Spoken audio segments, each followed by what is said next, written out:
لوگوں کے اندر ایک بہت بڑی برائی نظر آتی ہے جو انسان کو اندر سے کھوکھلا کر دیتی ہے، اس کی صلاحیتیں ضائع ہوتی ہیں، پازیٹیوٹی سے وہ دور رہتا ہے اور نیگیٹیوٹی اس کے اندر سرایت کر جاتی ہے۔ السلام علیکم ورحمۃ اللہ وبرکاتہ۔ آج بہت زیادہ دیکھا جاتا ہے پڑھے لکھے طبقے میں بھی، اور وہ لوگ جو کہ اپنے آپ کو دیندار کہتے ہیں یا دیندار سمجھتے ہیں اپنے آپ کو، جو نماز روزے کا اہتمام بھی کرتے ہیں اور بظاہر دیندار نظر آتے ہیں، ان تمام لوگوں کے اندر ایک بہت بڑی برائی نظر آتی ہے جو انسان کو اندر سے کھوکھلا کر دیتی ہے۔ ہر وقت انسان ایک عجیب و غریب سا اس کے اندر طوفان اور ایک شور رہتا ہے اس کے انر سیلف میں، جس کی وجہ سے وہ دن بہ دن کھوکھلا ہوتا جاتا ہے، اس کی صلاحیتیں ضائع ہوتی ہیں،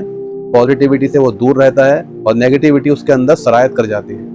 وہ برائی ہے بدگمانی کی برائی، نیگیٹو تھنکنگ۔ قرآن مجید میں ترتیب بھی بہت شاندار ہے، یعنی اس کی سٹارٹنگ نیگیٹو تھنکنگ سے ہی ہوتی ہے کہ یا ایھا الذین آمنوا اجتنبوا کثیرا من الظن، کہ اے ایمان والو بہت ساری بدگمانیوں سے بچا کرو، بہت سے گمان سے بچا کرو۔ اس کے بعد پھر غیبت کا ذکر آیا، کیونکہ سٹارٹنگ بدگمانیوں سے ہوتی ہے، نیگیٹو تھنکنگ سے ہوتی ہے۔ انسان کسی دوسرے کے تعلق سے یا لوگوں کے تعلق سے نیوٹرل نہیں رہتا، بلکہ نیگیٹو تھنکنگ جو ہے وہ قائم کرتا ہے، برا سوچتا ہے کہ فلاں شخص تو ہے ہی برا۔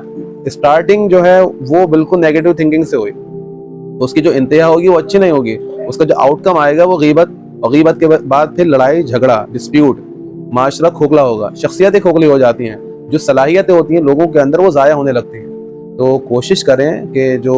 رسول اللہ صلی اللہ علیہ وسلم کی تعلیمات ہے کہ سب سے بڑا جو جھوٹ ہے وہ بدگمانی ہے، نیگیٹو تھنکنگ ہے، لوگوں کے تعلق سے برا گمان قائم کر لینا ہے۔ اگر آپ کسی شخص کو نہیں جانتے ہیں تو آپ نیوٹرل رہیں، نیوٹرل لے کر کے آپ دنیا کو ایکسپلور کریں، لوگوں کے اندر جو چھپی ہوئی خوبیاں ہیں یا برائیاں ہیں آپ ان کو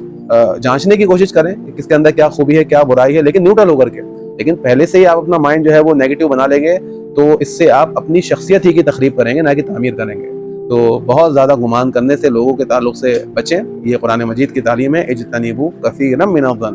یہ نہیں کہا کہ گمان سے بچیں، بلکہ بہت سے گمانوں سے بچا کریں، یعنی جو ہم گمان قائم کر لیتے ہیں لوگوں کے تعلق سے کہ یار فلاں شخص تو ہے ہی ایسا، یہ اسی نے کیا ہوگا یہ، اور پھر اس کے تعلق سے جو ہمارا جو عمل ہوتا ہے وہ بالکل بدگمانی کے اکارڈنگ ہی ہوتا ہے، یعنی نیگیٹو جو ہے وہ اس کا اسپیکٹ سارے کے سارے ہمیں نگاہ میں ہمارے رہتے ہیں۔ کوشش کریں کہ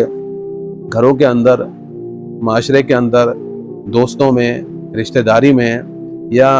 اپنی پروفیشنل لائف میں بھی آپ کوشش کریں کہ نیگیٹیوٹی سے بچیں، نیوٹرل رہنا سیکھیں۔ اگر آپ پوزیٹیو گمان کسی کے بارے میں نہیں کر سکتے تو کم سے کم نیوٹرل تو رہیں نا،